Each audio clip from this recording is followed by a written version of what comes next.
He read all the fine print. That is crazy. And you happen to be in it, girl. Only thing about that statement that is true is the fine part, and that's me. But the print, I don't know what you're talking about. You ain't got no print? No, hey. He's printless. Hey.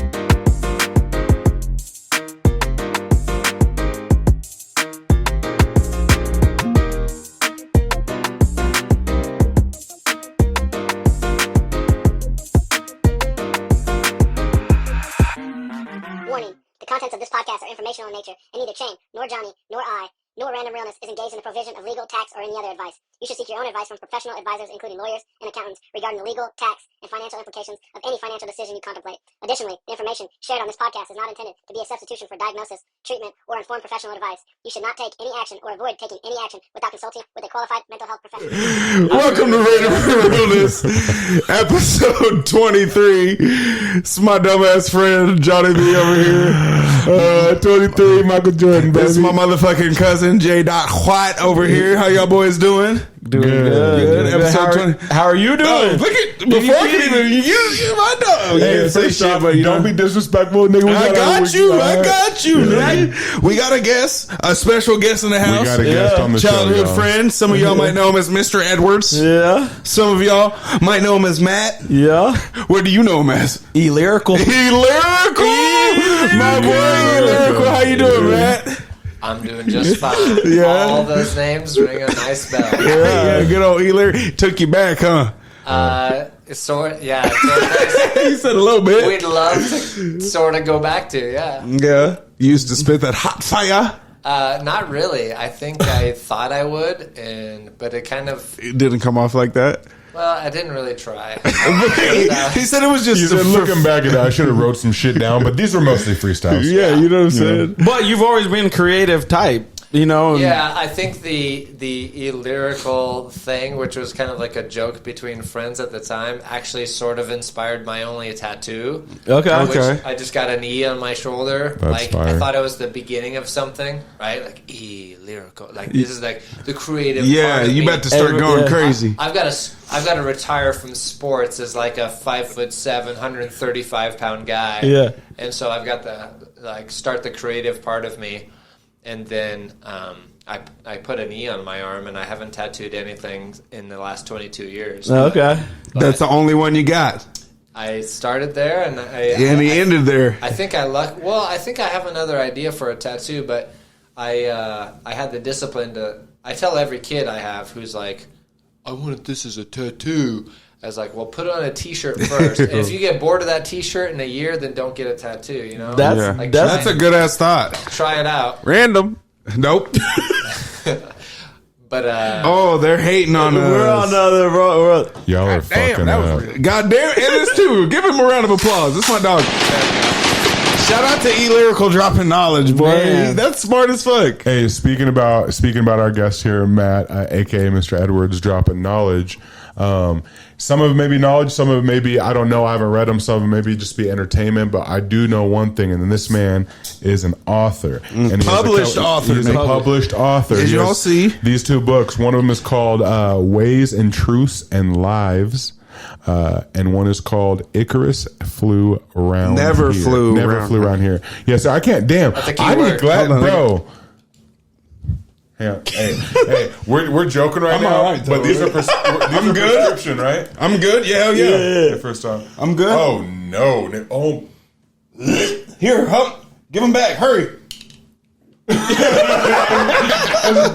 what the? That shit hurt. I got a headache now. Niggas thought it was a game, bruh. No, I was actually just looking for a scapegoat because I'm horrible at reading. I said, so like the first slave fucking. He said, I love you. I love you, Jedi. I thought Icarus was a slave name or something. Yeah.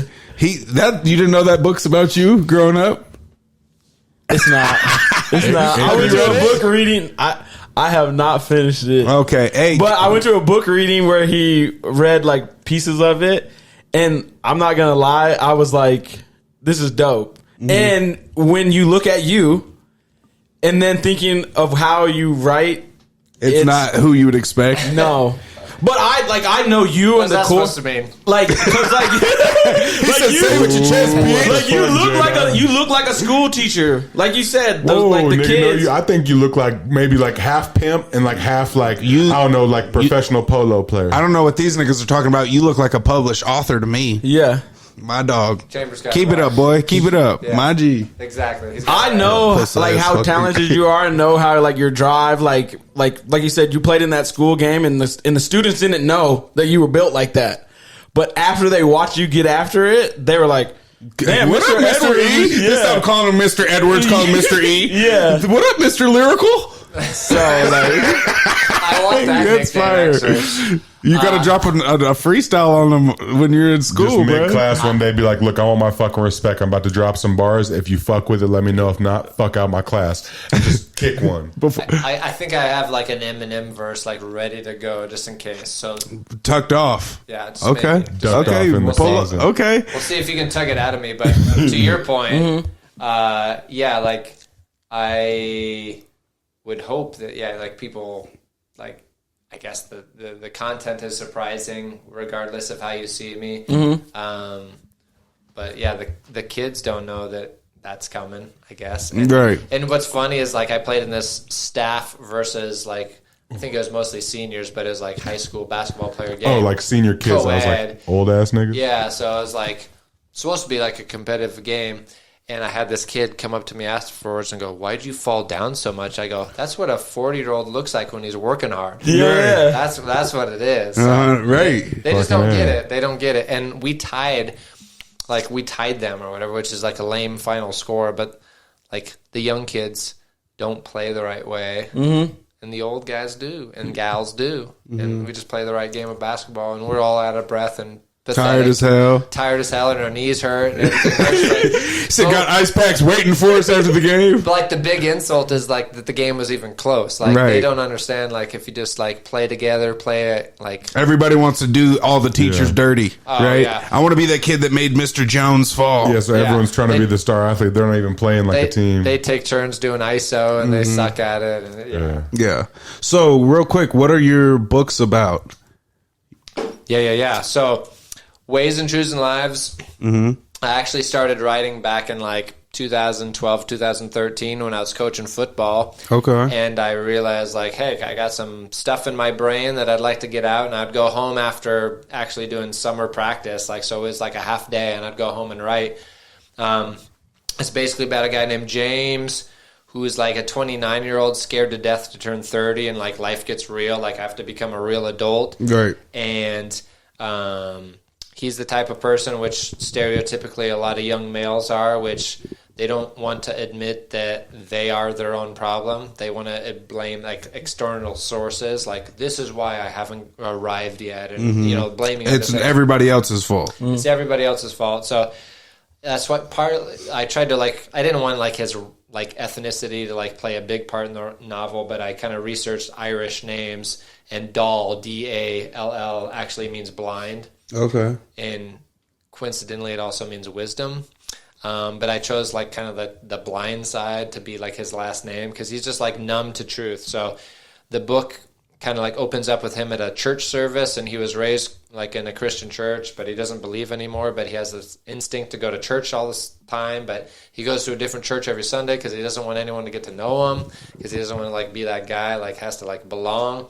And that's kind of like an introduction to the idea that like he works at a restaurant and the bartender like dispenses tons of good knowledge that he should listen to, and he has an ex-girlfriend that he mistreated and she dispenses wisdom that he should listen to, and et cetera, et cetera. So he's just like that frustrating person that we either have been or we know that person in our Yep. lives who Right. don't recognize all the truth that's been raining down on them. I said, nigga, why your thumb's broken, nigga? Point at the right light skin, nigga. You keep hitting me. And said, I said, who, me? What did I do? Continue, Mr. Edwards. And then, now it makes sense. He maybe was writing about me. I was on a crash course to 30. But anyway, He said he just can't blame anybody. He keeps blaming everybody else. He said, goddamn, they didn't come get me. Coach didn't put me in. Exactly. But basically, it's 3 weeks of his life where it's been going a certain way, and he's got to figure out career moves. Like, he hasn't ever had a real career. He's just had jobs. He works multiple jobs. He's got a love triangle. He's got to figure out what's the right girl for him, and then he's just basically got to look himself in the mirror. So that's Ways and Choosing Lives. It's 3 weeks of tumultuous, crazy. It's kind of like a sex, drugs, and rock and roll book. If you want to be, this one, the Ways and Truths. That's that one, huh? That's that one. I honestly thought you were going to say the Icarus never flew around here was going to be your say. Just based off the cover, my nigga looks like a cowboy. He said, "You know what time it is? Come get this long dick." Nah, it's a farmer, my nigga. You don't know. It looks like he might be holding a rifle. He's holding a fucking garden hoe, nigga. You don't know. And he's wearing his fucking twine hat. See, and that's what I love about books.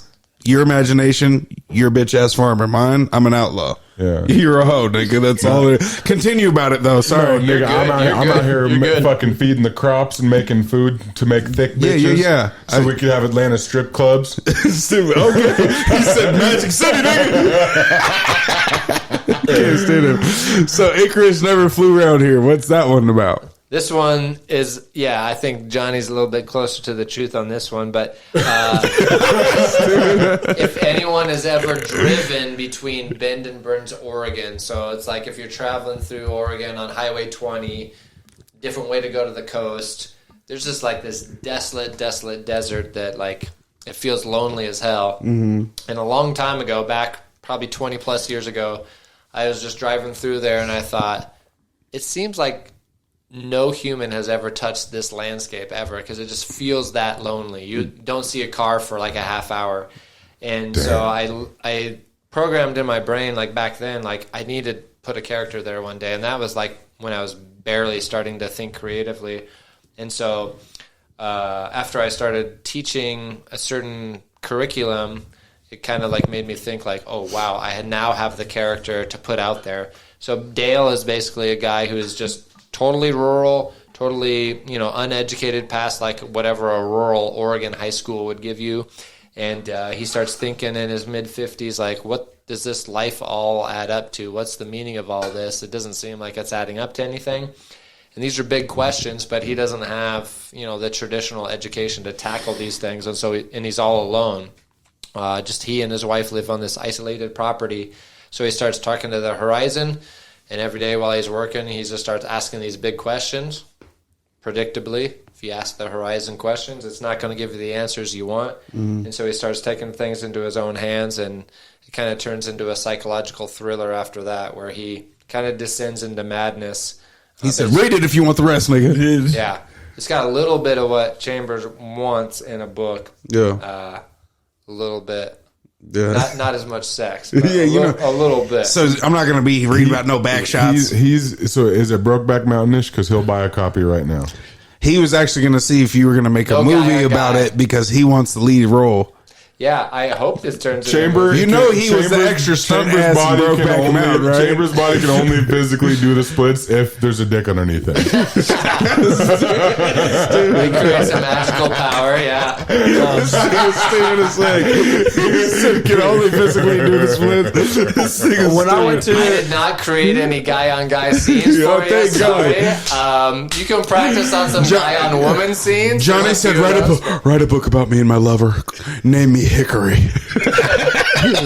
Why? Because I'm smoking poles. Oh my God. Smoking poles. Turkey. all right, so when I hold on, I got one more question.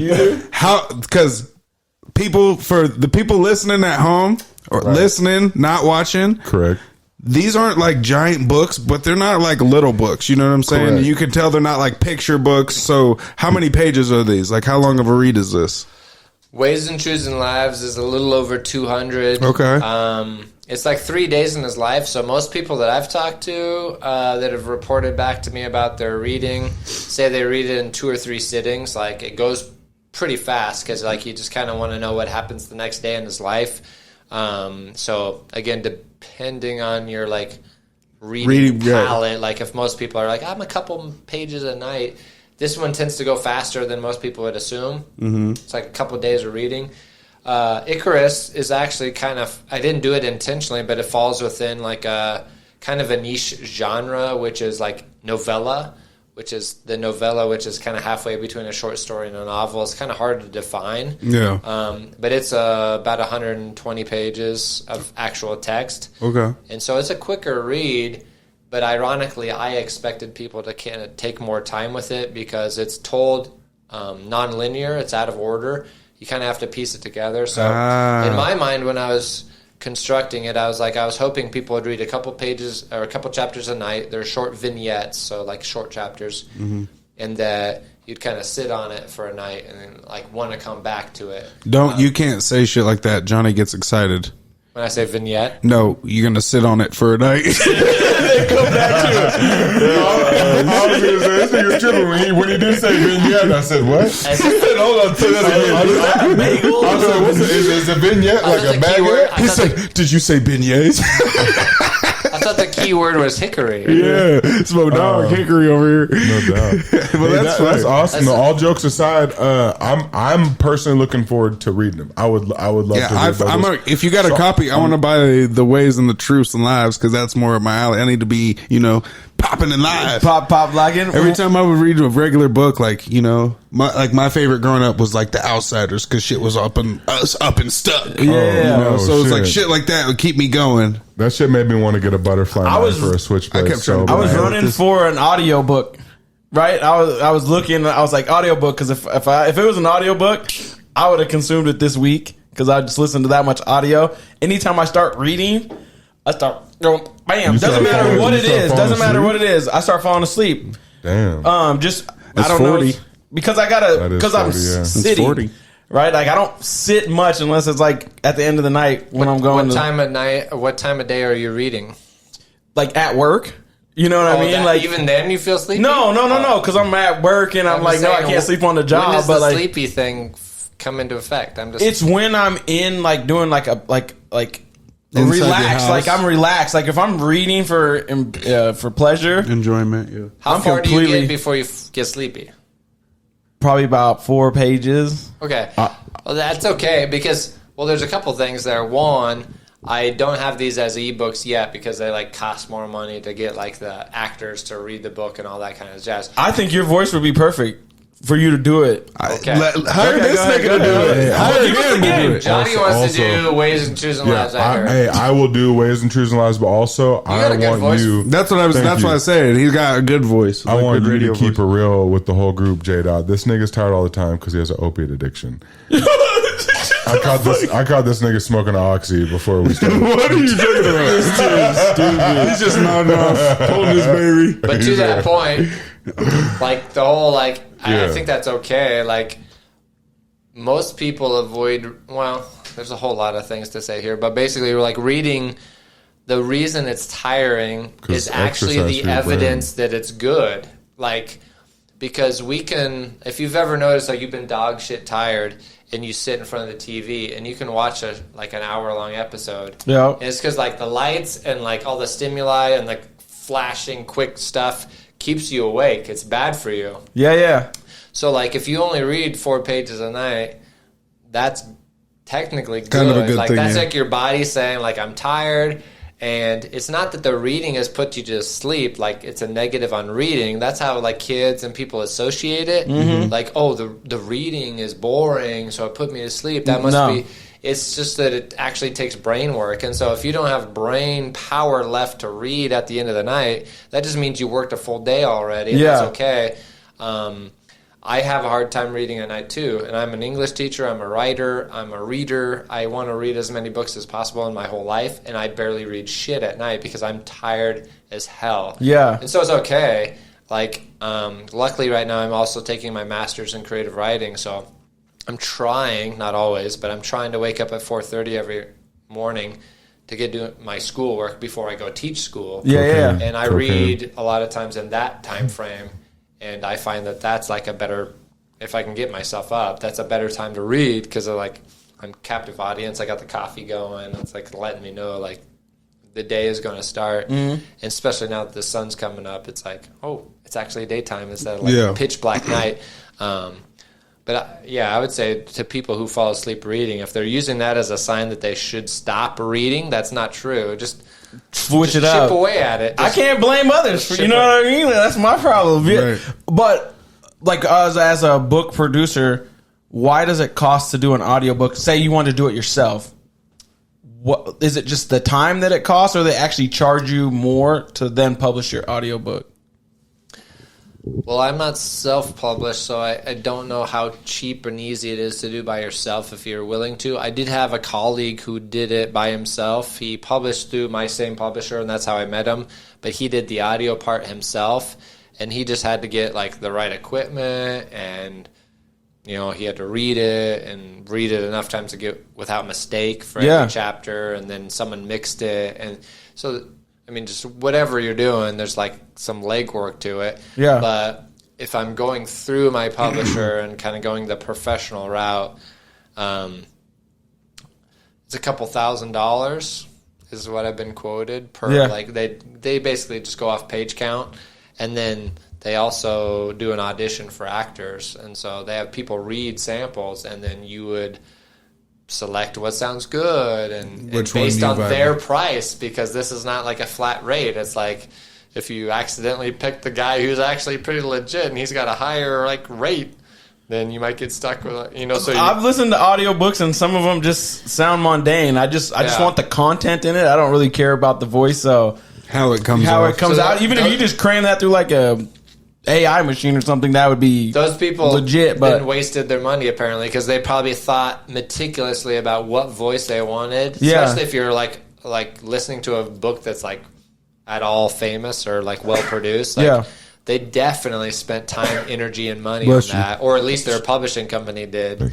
And so, if all you need is like the dry mechanical, like just give me the words, then that's probably good information that they need, because that's a waste of money. But that's what keeps like a person like me who's like, I've had good reviews. I've technically had Pulitzer Prize winning people buy my books, but I've also had very few people buy my books. Like it's a weird mix of like positive and negatives. It's really hard, and even in Boise, who considers itself like an artistic community, to burst on the scene and be like, hey, I'm a freaking Boise author. By the way, I'm one of the few who's actually born and raised here. Most of the famous ones here, and I don't mean to take shots at them because I know all of them personally and I like them, but most of them aren't from here. They're from Chicago or Ohio or Detroit. I'm one of the only ones with published novels who's lived in Boise his whole life. Yep. But it's ironically hard to get people to pay attention to that. So it's like it's kind of just a weird dynamic where you got to scream sometimes and you got to be like silent sometimes to be humble. But it's a really weird balance. Your book, when I went to the book reading for Icarus, when you were reading it out loud, like I was like, at some point, I think this book is going to be like a classic. Like it, because I felt like it was so intelligent. Like, especially if you're like thinking about it with, I think at the thing you were saying that he was like pondering if he was a believer or not. And just the wordplay that he had in there just had me like, I'm going to go home and read this. I didn't go home and read this, but that doesn't discredit what happened there. Like, I was like, man, if I could just get this on audio or whatever. But I think you have something there. James mentioned, brought this dude Russ up multiple times. He's like a famous artist or whatever, but he was dropping SoundCloud songs like every week. Yeah. And nobody listened to his shit for 5 years. For 10 years. Yeah. One of his songs took off, and then everybody went back and read all the other stuff. And to me, it's like, and when now, that falls in the right, he makes $100,000 plus a month off his catalog. You know what I'm saying? And so it's just like goes to show you all the effort and shit that you put in just because it's not paying off now. You know what I'm saying? All it takes is one classic for everybody to pay attention. How long did it take you to write each book? Roughly 5 years apiece. Damn. mostly because, like, Ways and Choosing Lives, I think I started in the summer of 2012. I honestly lose track of this stuff, but, like, at the time, I was actually coaching football, so I think I said this before, but it's like I was coaching football, like, 8 to 12, like, workouts, calisthenics, like, little 7-on-7 kind of stuff. I'd come home. This is before my wife and I had a kid. And I was like, and I originally had this idea because I went to church with my mom. I was raised Christian. I don't believe anymore. I didn't believe. My mom still is. And she's like, oh, my Mother's Day gift. Come to church with me. I was like, okay, that's a sweet Mother's Day thing to do. So, like, of course, my mind is checked out. Like, I don't care what's being said there. But I like, there's coffee. It tastes good. Yeah. So I'm like, I am glad I'm here because the coffee's free. And then so, like, I literally, like, wrote this book off the idea of, like, what if you could base the whole story around a person who just went to church for the free coffee? Mm-hmm. And that's how I started it. And I had to obviously, like, build it bigger than that because that's not enough to entertain people. But that's, like, literally the root of the story. And so I was like, okay, let's go home and start writing this. And I had no idea I was writing a novel. I was interested Getting in the writing. ideas out. Yeah, I was like, I want to tell a story. I'd been growing I had written mostly poetry before that, and I just getting longer and longer. And I just started writing this, and I was like, I don't know, a couple weeks in, I was like, I think this is going to be a full-blown story. So I tried to figure out who the hell would be the type of person that only goes to church for free coffee. Yeah. And I tried to build the whole novel around that. And so, it'd be a guy who once was a believer, is not now. He has to be, like, somewhere, like, stuck in his life. He doesn't know where he's going. Mm-hmm. He still has some attachment to truth. And again, I don't...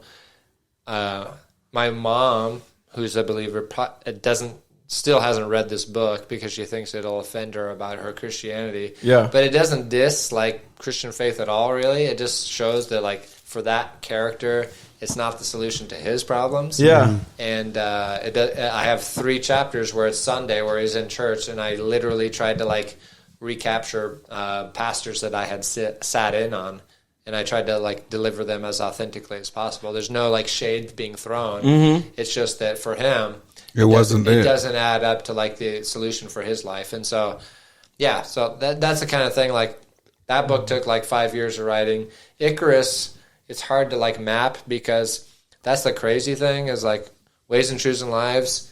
Before I was done, I had the idea for Icarus, and that was, like, the creative. I don't know if, like, as, like, a lyricist or something, like, you have, like, a project where you're not quite done with the previous, but you already know what the next one is, and it makes it hard to finish the previous because your mind's in 2 different places. Like, you're already committed to the new thing because you know it's going to be better because, of course, everything you do that's new is better.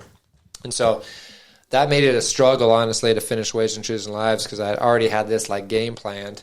And but yeah, Icarus took, like, honestly, probably 6 years of total writing.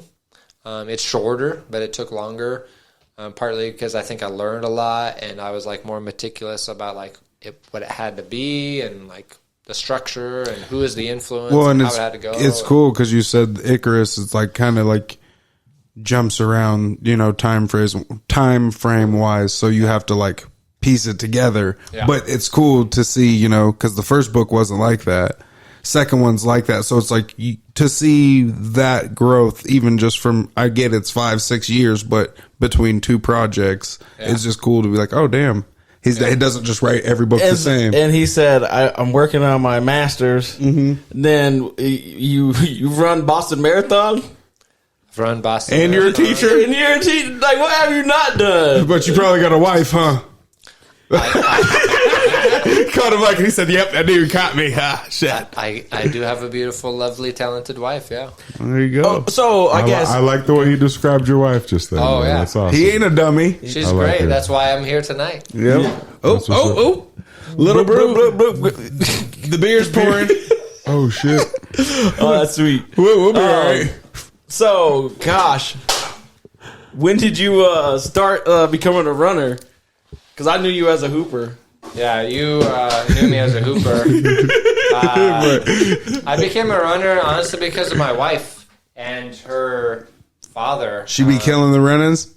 She was a long-distance runner way before I was. When we got married, she was already a runner. I just wasn't into it right away. I was probably like you guys, like if I ain't chasing a ball or shooting at something, like I didn't understand the point. Like I'm the same way to this day. Yeah, in my 20s, I was like, well, crap. I guess I'll play indoor soccer, and I guess I'll play ultimate frisbee. Because it was kind of similar to like soccer in a lot of ways, and I just had to chase some, score points, chase, have a goal, right?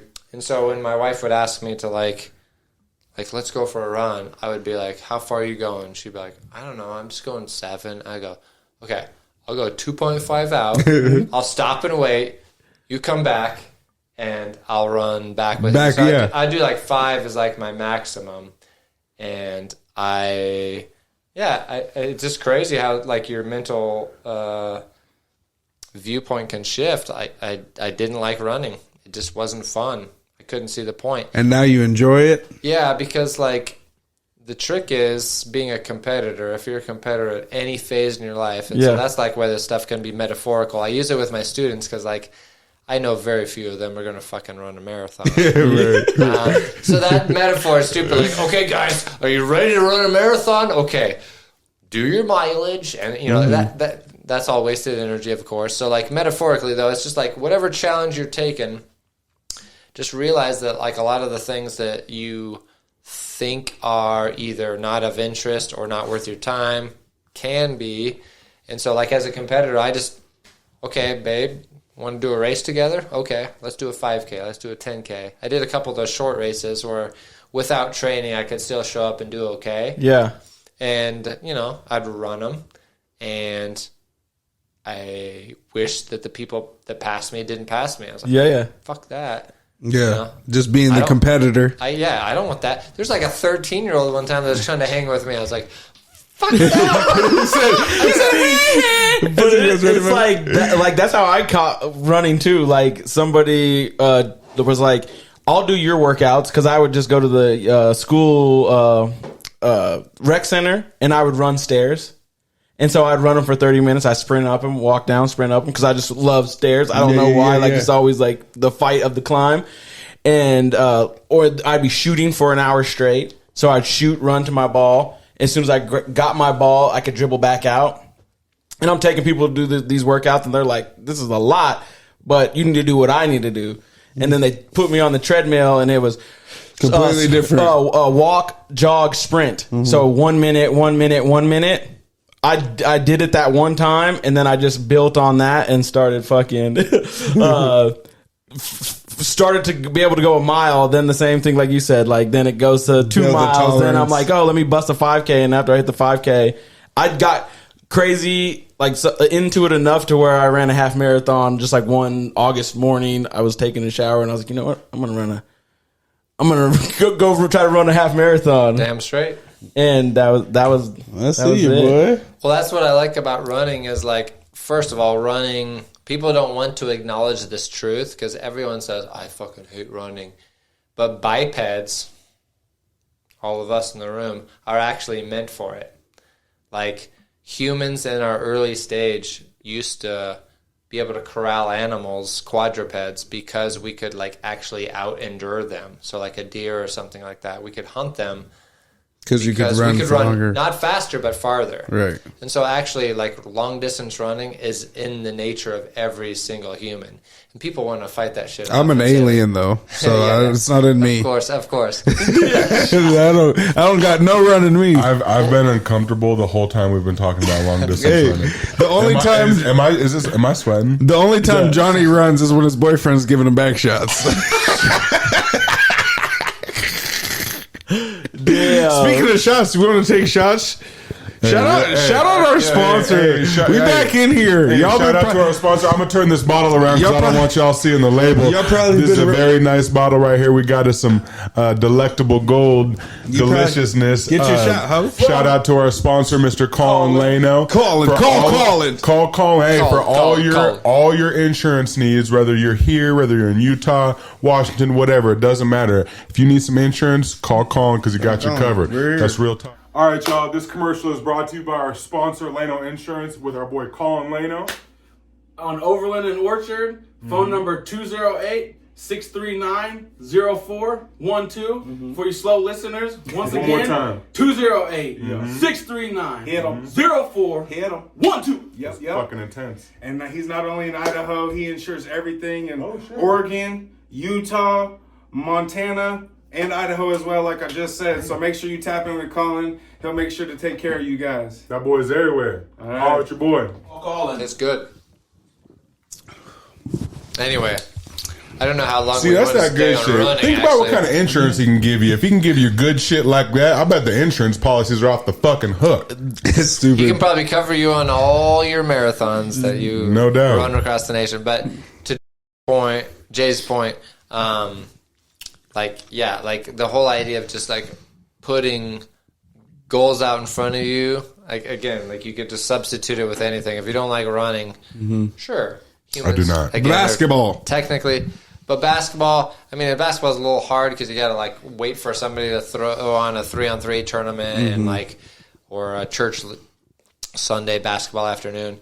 The good thing about running or cycling or swimming or something like that, It's individual. you're not dependent on other humans to like be reliable, so you can make your own goals. But the big point is, I hated running. I was coaching football at Mountain View High School, and I literally told people who were like running at the time, I'm never gonna fucking run a marathon. I said that, quote unquote, and now I've run 7. So it's like 7? So My dog, he ran the Boston Marathon. Of course, he ran at least 7. A marathon's like 26.2 miles, right? Yeah. 2 miles. So like, Holy shit. it's just a fucking- lesson of just like never say never, which is like kind of like a good lesson. Never say never. You know what you should do? I just thought would be fire. Get your Boston Marathon time tattooed. We were talking about tattoos earlier. That's fucking cool as shit. Well, Do that you can know, be fire. Do you know it? We were talking about tattoo. I do know it. What was it, real quick, I before don't we know go? well, it's kind of like sucky because like the year I ran it Bro, was you ran the Boston Marathon. It's There's not no suck- sucky there's no time. sucky Like time. inside you, like you being a competitor versus yourself, it's a sucky time. But there's only like probably 1% of the population that was That's ever even going to do done what you're that. gonna you Yeah. did. So like, that is true, but like, give us the time. It was my slowest marathon pull the time Band-Aid off ever. for us. Just give it to us. I will. I'm not shy. I'm just saying. He's giving an explanation. Oh shit! Okay, I got called out. But it was 2017. You can look it up. It was a hot start time at 10 a.m., which is when the Boston Marathon starts now. It was already 72 degrees, so hot temperatures are not good for runners. So I ended up getting to like halfway through, and I'm like, "Fuck, this is going to hurt so bad." I had to back out and just try to enjoy the experience because like the heat.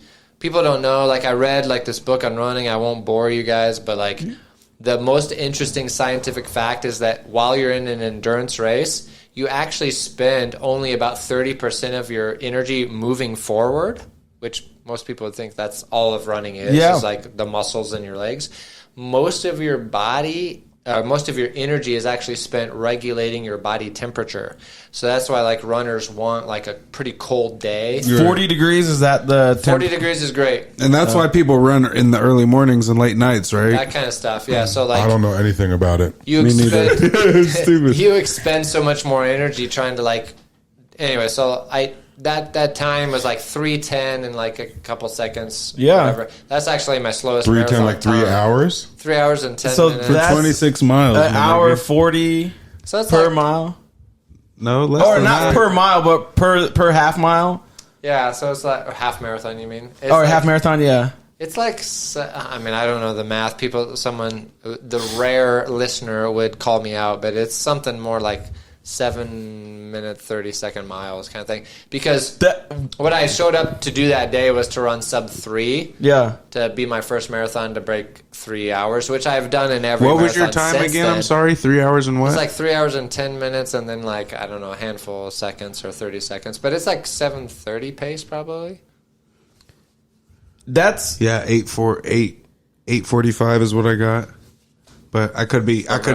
It's got to be, yeah. But still, I was shooting for 6:52 pace, which gets you below 3 hours. So that's like, I was running that for the first 12 miles. I was pretty close to like sub 3 hour pace, and then it was so hot, it was unbearable. So I cashed it in, which is kind of like a weak move, but it's also like one of those things where you pay so much money to fly across country, run the Boston Marathon, you kind of want to enjoy it. So the second half was actually more enjoyable because I waved the white flag, because it's like I could like say hi to the people at Wellesley and the people at Boston College and all the fans. It's insane because running in general is not fun, and running a marathon is not fun. It's hard work.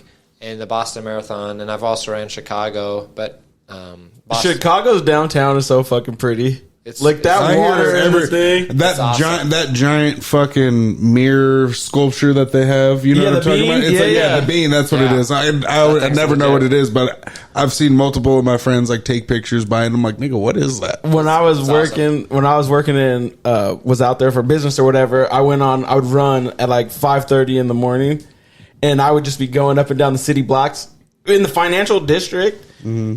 It costs so much to be right there that there's not that many homeless people right there. Yeah. But like I ran to the bean and went in it like on my run, and I ran to Soldier Field and all that type of shit. And it was just like beautiful as fuck.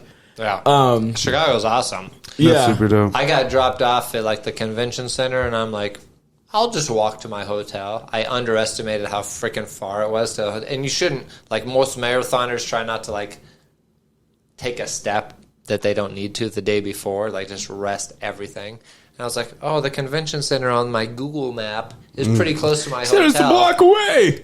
And that was like a long walk. I was carrying my bags, and I was like hustling.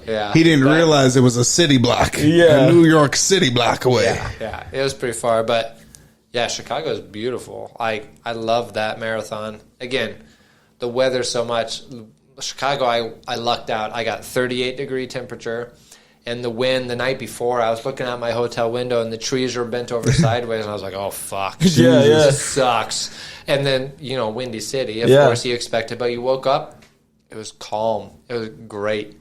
And the only time I encountered wind was, you don't have to, like, know the course, but basically in Chicago Marathon, you leave north out of town, you go past Wrigley and all, basically the kind of, like, hipster white neighborhood area first, and then you come back through downtown. And then you go south through like Chinatown, and then like South Chicago, which is notoriously like the more black part of town. Yeah, I saw a dude just taking a shit. It's just like in the middle of the town. I said, okay, I went too far, and I just turned back around. It was like one block, the whole shit was off. This dude was like traffic was moving around this dude, and it was no fucks given. I said, shitting okay, my hotel is back. Anyway, said y'all need to come to Boise. Like, seriously, we got a job for you. We got a place for you to stay. But yeah, I didn't. Luckily, on the marathon day, everyone's on their best behavior, but I didn't see that. But it's beautiful because you get to see the whole city, and I lucked out on weather that day, and so I technically have one time that's faster than that, but that was my fastest time on like a legitimate course, because I had to do some runs during the pandemic, and that's kind of hard to like register. But you have to wear a mask when you ran during the pandemic. Oh hell no! I was about to say, fuck that. Unsign me up. Some bullshit. Well, yeah, they tried to. So I play City League basketball, right? Yeah. I've been playing in the Boise City League since I was 19. I'm 32, so 13 years. How many fights you been in? Oh, none. But I've been really? I've been thrown out of 2 games by refs and teched up at least 15 times. And the Boise City League is like a fight waiting to happen when I've been in it. But go ahead. But and that's the thing is, I'm not a little guy, so I'm sure people aren't going to be like trying to fight the big guy. Not saying you're little, but you're not my size. So. I'm little. Yeah, right. But where was I going with City League? What were we talking right before that? Come on now. Boston Marathon, Chicago Marathon. Oh my God! No, God damn it! we threw good. Hit me with a wrench. What were we talking about? Damn. I'm sorry at home, Chicago y'all. Marathon, black part of town, South Chicago. I don't know where Jay I was going. saying like guys, it had something don't to belong in this. You said a nigga was come to shitting in Boise, taking a shit. I said, come on, come to Boise, Idaho. 13 years in the Boise City Boise City League. Bruh, I'm over. I don't know. That shot got me. I'm cut off. Colin, what the fuck did you do to that bottle? God damn, I feel good. I do feel good. Pour some water on me, cuz. Yeah, I'm dying. No, dude. You probably fucked up like them grandparents lately. I was just saying, nigga, like them scams with the AI and shit. But like, damn, Billy, they got Billy. Bruh, that shit that you sent me is absolutely what. Like, do that to my parents or my grandparents. They go, I'm fighting you. I'm fighting you, and I'm fucking you up. Your life is ruined. Nigga, fucking with mine. There was just an article about this nigga who used to work for Google, and he's considered like the godfather of AI, and he's out here warning people like, you don't understand how dangerous this can be. It was already hard to fucking tell fucking Scams apart from actual call. They'll call you and be like, hey, somebody try to access your bank account. We just need the last 4 of your social. Yeah. They're like, boop, boop, boop. And we need if your you're PIN. 70, you know, you're not thinking like, oh my God. You're just thinking like, who's trying to steal my shit? And the stories that they would say is it would be like the son is like, I'm in jail. Or you know what I mean? I need you to bail, send me jail money. Yeah, and it's like, you know, grandparents will do that. Just leave them motherfucking books up. Said, fucking them up. Fucking them up. Fucking them up. To put We don't know what to do. Oh, God damn it. Colin. Somebody call Colin. Call Colin. The Icarus got a little wet. Have you heard anything about the AI scams, Matt? I haven't heard much about Bruh, AI. so have you heard of Chat GPT or GTP, which is Chat GPT. GPT, I believe it is. Yeah, as an English teacher, you probably had to send a couple papers back, huh? I've caught a few. Yeah, that's wild. Well, we talked about that. Not to cut you off, he said. When we were talking about Chat GPT, he said, "What the fuck, teachers? Let your kids use Chat GPT to do their homework." Yeah, he called it. Niggas are out here using it. So just like obviously, I dropped out of high school and shit like that. But like fucking, if I was one of them niggas back in the day, the kids or these kids these days, and I had access to Chat GTP and shit, I'd for sure be finessing teachers. And then even if they tried to catch me because I'm just silver tongued as fuck, I'd fucking convince them I wrote that shit. You know what I'm saying? So I think if I was around, look at him. He's looking at him as like a fucking idiot. If that shit was look at this fucking idiot thinking he's about to outjug the system, boy. If that shit was around, I'll get you in just a second. Go ahead. If that shit was around, well, no, I know you catch him. I'm just saying, if that shit was around back in the day with my teachers, I would. But how though? He's trying to hear the example. I want to hear it too. I'll give. Well, first of all, when I was a sophomore, I wasn't yet like an academic or that honest or hardworking, so I probably would have too. Mm-hmm. I would have tried it. Yeah. Here's the problem with like you saying, I'm going to be silver tongue and I'm going to like finesse this teacher. Yeah, they'd use how you talk against the writing. If you get if you get a teacher who doesn't read much, then you're probably going to be able to do that. Get it by. The thing about AI right now is that it cannot yet, and it fucking pains me because it probably will figure it out. 100%. Not yet can it like emulate human thought. So like I've caught at least a half dozen kids trying to use Chat GPT this year. That's a tongue twister. Say that 10 times fast. Fuck. But what it produces is a very bland synthetic voice, because all it's doing right now, because the AI doesn't know how to actually like create its own thoughts yet. All it's doing is mining data faster than you can. Yep. Right. So all it's doing is funneling. It's just basically like a Spark Notes kind of thing. Yeah. But fast and a little bit synthesized. But I told the students today, literally in my class, because they're about ready to turn a research essay, and I was like, if you're stressed out about the due date, that's what's caused a lot of people to go AI, and here's why you shouldn't do it. One, it's been easy to catch because they've already produced AI detectors. Two, the schools are using them. Well, like they're just online. Okay, he could download it on his computer if you want. No, you just have to Google AI detector, and like tons of sites pop up. There's already tons of people trying to help, and so our English department had like this moment of crisis meeting. Yeah. Should we make everyone do hard, like handwritten drafts now? And, people are freaked out. And I was like a little bit more chill. But basically, when people use it, which I've caught, it produces this very bland style of writing. It's very processed, synthetic, void of human emotion. I was going to say emotionless. Yeah. Yeah. And so they don't get that, like, right? They're just like, oh, this looks good. This sounds good. They read it, all the shit that, this is a fact, that's a fact, that's a fact. And they don't understand that an English teacher, at least one that actually reads their stuff, which I always do, I know you already. I know it. I know how you think. And it's unlike any other subject, and no offense to history teachers, math teachers, science teachers, but if most of the writing or most of the work that I have them turn in is writing, I've learned so much about how their brain works and how they think and who they are already at this point in the year that if they try to turn in something that's like, by the way, the Lord of the Flies comments on the British futile system. You're like, Connor, this ain't you. Yeah. I didn't see one high five in this whole entire paragraph. Bullshit. So when I told the kids, and I literally told them today, it's like, it produces a style of writing that is something that no high school student does, which is simultaneously bland and grammar error free. Yeah. So it won't produce grammar errors, right? It's going to be tight, like commas and periods. Right. So that's something that no one does. If you have like a bland voice, you commit tons of errors. 100%. And if you don't commit errors, you have this like vibrant, charismatic voice. And they don't understand that I already know that. And so it's easy for you to see. It's been pretty easy. I read something, I was like, this smells fishy. I copy it. Like some I bad type pussy. I type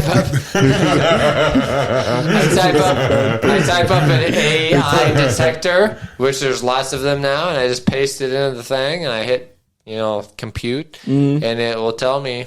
And I just had a kid the other day, 17% human generated. They'll like calculate how much of the text was human generated. And I don't know. That's crazy. I don't know how accurate it is, but it's accurate enough. Like 17 is pretty fucking far from you actually doing anything. So, you said you wrote your fucking name on this in the date.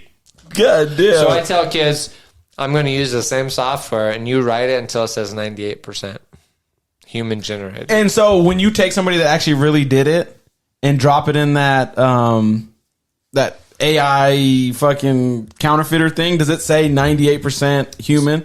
Yeah. Wow. I do a test because the obviously the software isn't like perfect yet. Yeah. On either side of the equation. And so, yeah, to balance myself, I always take someone who I know did the right thing. I copy and paste, see what it looks like. It's always 90%, 98% or higher. Like what the fuck happened to just turning in your homework on floppy disks? Floppy disk? Who did that? Nigga, you did it? Floppy? No. My shit never was computerized, not once. You're younger than us, and floppy disks are older than both Jay and I. Yeah. So you had to put it in a floppy disk? Yeah. We used to have to be like, well, here's my homework on a floppy disk. Floppy? Like big? No, a little floppy that you just the little hard disc the ones, little, like the one in New Jack City where they got us. Yeah, hitting all the fucking IBMs. Right. Stack of burning shit, Pookie. But yeah, floppy. They'd be like, oh, just put it on this. And it's like, nigga, I don't even have a computer at home. Damn. What the fuck do you mean? You know how many times I done said, hey, put it on the floppy. Put it on the floppy. I wish they had to. On like for real though, like that shit. Like the teacher just said he's out here testing your homework. I can't imagine. Yeah, I that's can't wild. Imagine. I'm glad. Kids in this okay. generation. All right. Without going like too far into like names and stuff, but like, how does that play out? Are you like, nice try, Ricky? Just see me after class, or do you like go, look what we have here. We got somebody trying to cheat, right? Or like you just... Yeah.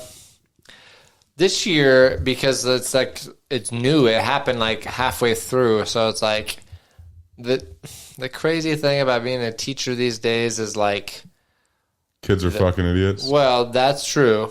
That's definitely true. But also admin, like the people who are in charge of like, quote unquote, prosecuting these kids, like getting them in trouble, they have so much to deal with, and they're kind of slow on the draw. And I mean, basically, this year, I think AI is a wash because like we don't have like a policy set in stand. That's the problem. It's like because for every other thing, you're supposed to have like if they do this, you know, A equals B. Yeah, but we don't have that yet this year because this all happened after we already started school year. And when we started in August, we didn't know what Chat GPT shit was, right? So we have to think of this stuff on the fly. So to answer your question quickly, you know, this year I treat it like cheating, but I sometimes I don't tell the parents because that's another step that I have to do. You know, I don't link the assistant principal in because that's another step I have to do. You know, sometimes I just tell the kid like, hey, this is AI. I can tell. Redo it. Go. Let's go. And sometimes I just cut out the middleman and I cut out the discipline. Mostly just for time and efficiency and like just quality of life kind of stuff. Timber! You just lay him down. There's a motherfucking poltergeist in this room. He did. I was watching him talk. He didn't hit it. He didn't do nothing. So I don't know why they fallen. Yeah, it's just gravity and luck and. So anyway. Speaking of that, explain gravity. Shut the fuck up. He's a teacher. How does this shit work? If I memorized when I learned it originally, I think it's like 6.7 pounds or anyways, or something. I think that number's key. For gravity? Yeah, based on you have to factor it to your mass, but I think it's 6.7. Blah, blah, blah. Speaking of 6 pounds, y'all hear about that boy Mikey Williams let off 6 pounds of pressure 5 times? Oh my gosh! What? You didn't hear about Mikey Williams? You know who Mikey Williams is? Yeah, he's that little basketball phenom. Nigga, for like 20 years, it seems like this nigga's been about to be the best nigga coming out of high it's school. crazy because that nigga's not even 20 years old. And for the longest, this nigga's been. They've been talking about since he was like 13 years old. Yeah, bright ass future, and this nigga is out here pulling John Morant's. So, story has it. Dumbass niggas. Story has it. Nigga has like a top prospect going in out of high school, right? Mm-hmm. Committed to Memphis to go play with Penny Hardaway. 12, bro. NIL deals out the woo-ha. Like he been on the Pivot podcast saying, or I Am Athlete, one of the two saying he was on. Yeah, and he was like, I'm trying to be a billionaire by the time I'm 30. You know, and he's 18, so being a billionaire in 12 years, that's, you know, if you're moving right, this is doable. And apparently had a get together at his house. People showed up that he didn't want there, asked him to leave. Obviously, an argument broke out, blah, blah, blah. Yeah. Well, they go to drive off, and rumor has it, because, you know, I ain't trying to bring a black man down. Yeah. He let off 5 shots at the whip as they pulled off. So it wasn't in danger, like he wasn't endangered for his life or anything. And that nigga's pled guilty the other day, like yesterday. He pled not guilty. Oh, not guilty. Okay. Like yesterday or the day before. And could be if he's found guilty for all 5 charges, 28 years is what he's facing. Oh my gosh! How did they find out? I mean, like, who at his crew was like, Mikey shot it? Yeah. Okay. So he's from San Diego. Yeah. Nice city. When I heard San Diego, I'm thinking nice city. Yeah. Right, right. So what the fuck's going on? Yeah. Well, I'm sure, like I said, he's got NIL money. I'm pretty sure he already lives by himself. Yep. So he's having people over there let shots off thinking, well, I'm Mikey Williams. I'll just say that whatever the case is. Mm-hmm. Probably in a nice neighborhood. And it was like, there's just 5 shots rang off, blah, blah, blah. Cops show up, obviously. But who was like, it's Mikey, I world don't know. star. Look at Mikey out here. I don't know. Damn. But apparently, I saw a story that nigga's dad was going through the same thing out of high school. Was like a top ball player out of Sweetwater High. Ended up did a prison. Did like 9 years or some shit. That sounds like a name from a motherfucking movie. Where'd you go? I went over to Sweetwater High. And then, hey, that's for the basketball movie, now prison movie. Where'd you do your time? I did my time up in Sweetwater. Hey, now it's just a small town love movie. Where'd you and Betty Sue first fall in love? Betty Sue. Down south, down in Sweetwater, Alabama. God, he said Betty Sue. I can't stand him. What do you guys think? Is that wild? Like, obviously it's wild, but like, I'm hurting. How sad is that? It's sad. Like, I'm so you already hurting. made it. You're like a millionaire already. You have Puma deals. You're a high schooler, and now you just threw away possibly your future. Trying to be hard. For what? You heard about that? Everybody, all these young little niggas are always trying to be hard these days. You are not a dick, my nigga. It's cool to be soft and chill. So, and just kick back and be love. You don't got to be hard all the time. So you heard about the John Morant thing? Him pulling the gun in the strip club? I did, yeah. So it's kind of like the same thing, but just of a high school player who's a top prospect committed to Memphis. And yeah, like if he's found guilty, he's going to go sit down for at least a double-digit number. Yeah, bro's an idiot, dog. So, I agree that he's an idiot, but I just feel like it's like a part of a bigger conversation. It's like, why do people of any background, mostly little young niggas, why do they like ruin opportunities before they even get them? Before they even get them, because it's viewed out as being cool, bro. It's almost part of the culture, which is sad. But again, like backtracking that, like really, like deconstructing that. Why is that cool?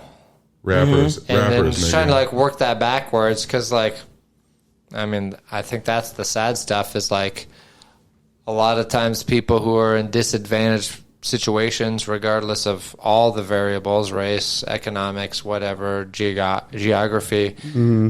It's like, why do you do the thing that looks so obviously bad to all the rest of us? Right, and you think it's not. And in the moment, those people obviously don't think it's dumb. And sometimes it's just simple machismo pride. But I think it's bigger than that, right? It's more complex than that. And so I don't know this situation exactly, but I mean, I think it's good evidence of like conversations that people need to have, which is like, especially people, and I'll just speak for myself, especially people in the white community who like don't understand behaviors of people in other communities.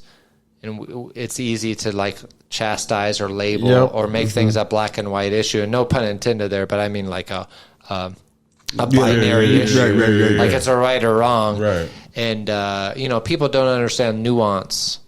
And they don't want to. Because understanding nuance means you have to actually think. And you have to meet new people. Right. And you have to understand. And, for lack of anything other explanation than that, it just requires more work. Yeah. And I think people are, especially in today's polarized world, like much more comfortable sticking with their assumptions. Not doing the work. Exactly. Like these people, whatever that may be for you, are this way because I think so, and just like keeping them in these compartments, because it's uncomfortable to stretch your brain, bro. Just like why people that are lazy don't work out, because they get sore and it's hard and it's not easy. In order to reshape the way you perceive something or the way you view someone or a society or life or yourself or anything, it's like hard mental work, bro. And people don't like to do that because it's so much easier to fall in line with what, one, you've already been mentally primed with what you're intaking. But then in order to analyze your thoughts, because most people, like, it is, you don't have to be super intelligent to do it. Most people are capable of doing it. It's just they don't think about it. That's why, like, you know what I'm saying? They just go with whatever the easiest, like, natural thought process is. Right. Just like along the lines of, like, just say something crazy happens in your life. You could, like, choose to, like, try to find the message in it or find a positive or this and that. But most people, because we're humans, we're imperfect. So if something catastrophic happens in your life, you think of it, your first reaction is negative, right? Yeah. Something happens, you lose, like, you know what I'm saying, like some money or something or this and that. You can either look at it as like, oh, that's negative, or you can realize, oh, what's this telling me? Or should I have not done this? Or did I lose it because this? And just all kinds of other stuff, depending on how far you want to go down the rabbit hole. But yeah, I agree. It was probably 5 seconds of his life that it was in the moment. He probably people felt cool as fuck. gassing him up, like all that stuff. Get these niggas out your crib. Yeah, like, you know, he's knowing damn well he's not even meaning to hit him. Yeah, he just had the burner on him, and he wanted to push it past the point of like, well, now I have it, because like Ja was just showing the shit, and he's like, well, I'm gonna let it off. Yeah, and he let it off, and next you know, now he's over here because niggas also view, unfortunately, you see a little young black kid. He's an athlete.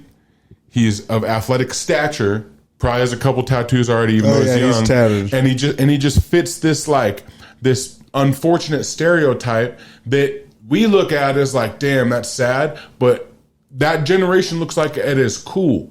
You know what I'm saying? Like really, really cool. And he's gassing himself up. And on top of that, he probably, how untouchable you think this kid feels? This nigga's been on demand TV since he was 13. And at 13 years old in interviews talking about like, yeah, I'm going to the NBA. And like, you know, most kids say that as a dream. When you look at this kid's face, like he was serious. Like, oh, I'm going to the NBA. Like he's been hearing that since he was a kid. He fully believes it. And that's good and all. Yeah. But like to a point, you start getting the wrong influences around a kid with that kind of ego and that kind of like invincibility complex. Is he 17 or 18? 18. He just turned 18.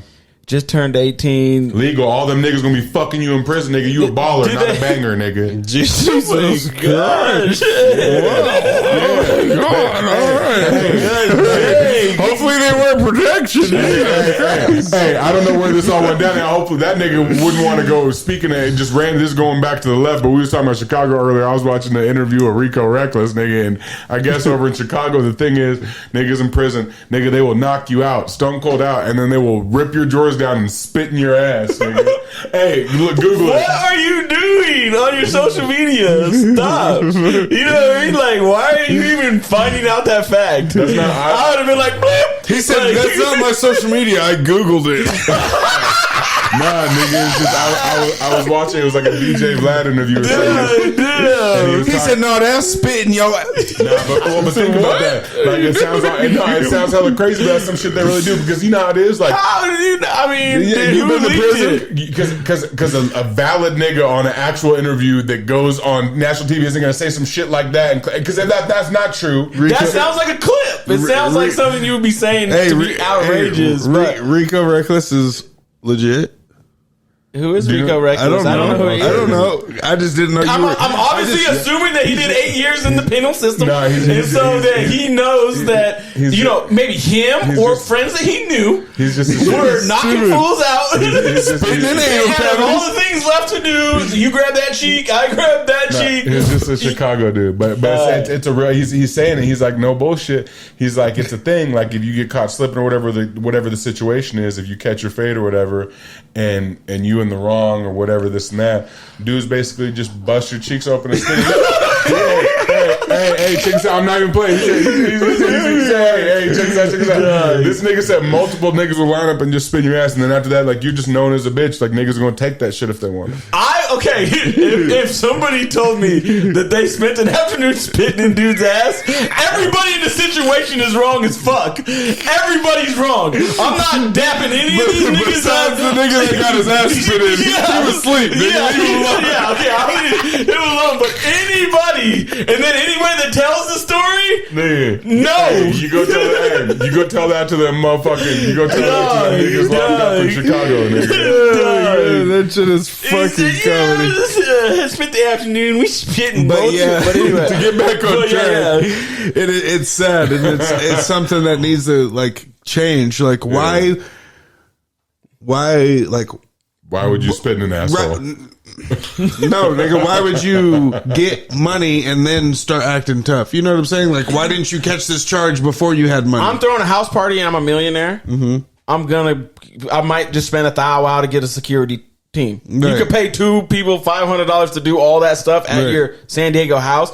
Not to like downplay this like it's that easy, because there's so many things that are in that. You know, like my thing is like, why are people holding guns? right? Like, Nigga, you're a basketball player. Why I'm you an got a gun? 18-year-old and I'm just not. Even, it doesn't matter what basketball level I am. I'm never gonna be carrying a gun. Well, and that's what I'm saying. Regardless, it'd be different if you were a security guard, nigga. Yeah, You carry a gun. You're a basketball player. What the fuck do you need a gun for? It's that part where everybody has to carry a gun. There's certain people that probably do have to carry a gun. Mm-hmm. When I think of San Diego and I think that I'd be throwing a house on my own, the people that I'm around, that's not a carry the gun type of situation. Yeah. Right? Like, even if gun violence happened to me, it'd be fucked up, right? But at least I'm not going to prison because I have a gun. Mm-hmm. The story would be tragic. These people came to my party. We got them to leave. They shot at me. Right. Well, that's tragic. Yeah. But not them driving off. I have a gun, make the situation go from already shitty to now escalated. Every person that was depending on him to blow up to be who he was going to be, that's gone. And the funny thing is, when he did that, he had to been feeling hard. But any nigga who's actually hard, like, bro, is laughing at you. That's a bitch ass nigga thing to do. You're literally shooting at a nigga's car as they're driving off when, like, they didn't even let shots go. I can't hear you. What'd you say? They didn't even let shots go at him. Like, this nigga's letting shots off at a car as they drive off, and he's feeling like that's some tough guy shit when that's not. That's bitch ass nigga shit. Right. Well, yeah, it's crazy. It's just crazy because I'm gonna start calling 100% has to do with people around him. I'm sure, facts. His mentality's fucked up and blah, blah, blah. But, like, if you grow up in that environment or you surround yourself with people that try to, like, gas you up on that shit, it's like... He probably got a bunch of street niggas around him hanging out with him now at his own crib and this and He's that. a blood like Chris Brown now. Hey, that nigga pays his membership fee. That nigga has the premium membership to the Fruittown Pyrus, and he's caught up on all of his payments. Nigga, he can claim. Quick question. You guys got any questions for Mr. Edwards over here? You know what? I got one question, and this is going to be a familiar question for all those who stay tuned in regularly as we continue getting more interviews on. How'd you feel being on the podcast, man? I know it probably smells a little weird in here. Sometimes it smells like sex. Sometimes it smells like Lysol. I don't know. But kids, dude, bro. Outside of that, how was your experience on the Random Realness podcast, man? It's been fun. Yeah. And it's been relaxed, and it's been kind of well, I hope what you guys are trying to tap into, these are the conversations that we wish we had if we just, like, had time in our lives to access these things, like both the kind of cool blend of regular life, but digging deeper than that. Yeah. Right? Having intelligent conversation. Hopefully, we've got that general consensus from a couple people who ask, and I personally dig it a lot. I think the last guy that was on here, shout out to the Jeremiah. He says the last guy like we had 29 guests or something. You're guest number 2. You're number 2 in the hole. But you're number 1 in our hearts. Yeah. 200. Let's pretend. What I'm just saying is, he had told us, he said, man, this is, and we've also known him. I know you and J-Dot go way back. This is my first time, me and Shane meeting you, I believe, and it's been a pleasure. But he said, man, I feel like this is some shit that if there wasn't cameras and we weren't just trying to talk about actual stuff, we would just do the same shit on a reaction or in a natural reaction. If it was like a Tuesday or we just got done having drinks and we went back to the house to hang out or something like that. And that's kind of the feel we want, because we're not like all like super professional and shit. That's just not our shit. You know what I'm saying? We're just I take my job I take the shit. I clock in and I clock out. I'm just joking. I'm fucking with you. Go ahead. That nigga's gonna send us all a 1099 at the end of the year. Oh God. Shit, dude. What about you, Jada? Watch out, yeah. You got any questions for Lyrical? I don't got any more questions. I feel like he answered my questions, but I think, Matt, like, just knowing you over the years, it's like your determination. You worked hard as a kid. I know earlier in the podcast you were like, "Oh, when I was a sophomore, I didn't work hard." It's like you tried to be the best 5'7" person you could be. You know what I mean? Like in basketball and everything, football. Like, I mean, this dude picked up football in junior high or high school, like high school. My first season was a sophomore in high school. Yeah. Sophomore, that was the first time he played football, and he turned it turned it up. Really? Then he was a coach outside of that. Like, I mean, and he wasn't just coaching like a little bit. Like, he was really X and O's. And if you ever talk to him about sports, he's technically knows what's going on out there and how the matchups and stuff. But then writing 2 books, running the Boston Marathon, like, keep going. You're a fascinating person. You have a lot of depth to you. And I know this podcast, like, he was talking a lot, but that's literally because we were soaking up game. I felt like 100%. I'm sitting here just in awe. I'm like, damn, I'm going to continue to grind because I know that I can try to achieve more. And yeah, I'm so glad that you came on. And oh, yeah. I'm actually going to take up long distance running. So I'm glad I had that effect on you. I'm stupid. I do have one question. Yeah. Where can we find your books? You can luckily find my books in lots of places. If you follow me on Instagram at Matt Edwards author, you got to throw some underscores in there. But if you just we'll put it on we'll have you in the description below. You can get on my website, which is mattedwardsauthor.com. If people like to support local businesses, which is totally legit, Rediscovered Books is a great place. They're both in downtown Boise and in Caldwell. They have both books. Dope. A new startup, which is building its brick and mortar store as we speak in Meridian, is the Pearl House Collective. Okay. Which is a really cool independent bookstore. I've got one of the copies at Barnes & Noble if you go down Milwaukee. If you go up to McCall, Barn, Owl, and Gifts, and sorry if I butchered the name. He said it's at that bookshop, goddammit. There's quite a bit of place. If you go out if you're in Cuna, I've got a colleague who actually belongs to the same publisher as I do, who Cuna Book Habits has a new bookstore, brand new bookstore in town that's like just totally exploding because that town did not have a bookstore before now. Most of the niggas that live there can't read. Where? Where was the city? That doesn't keep them from buying books. That's the important thing.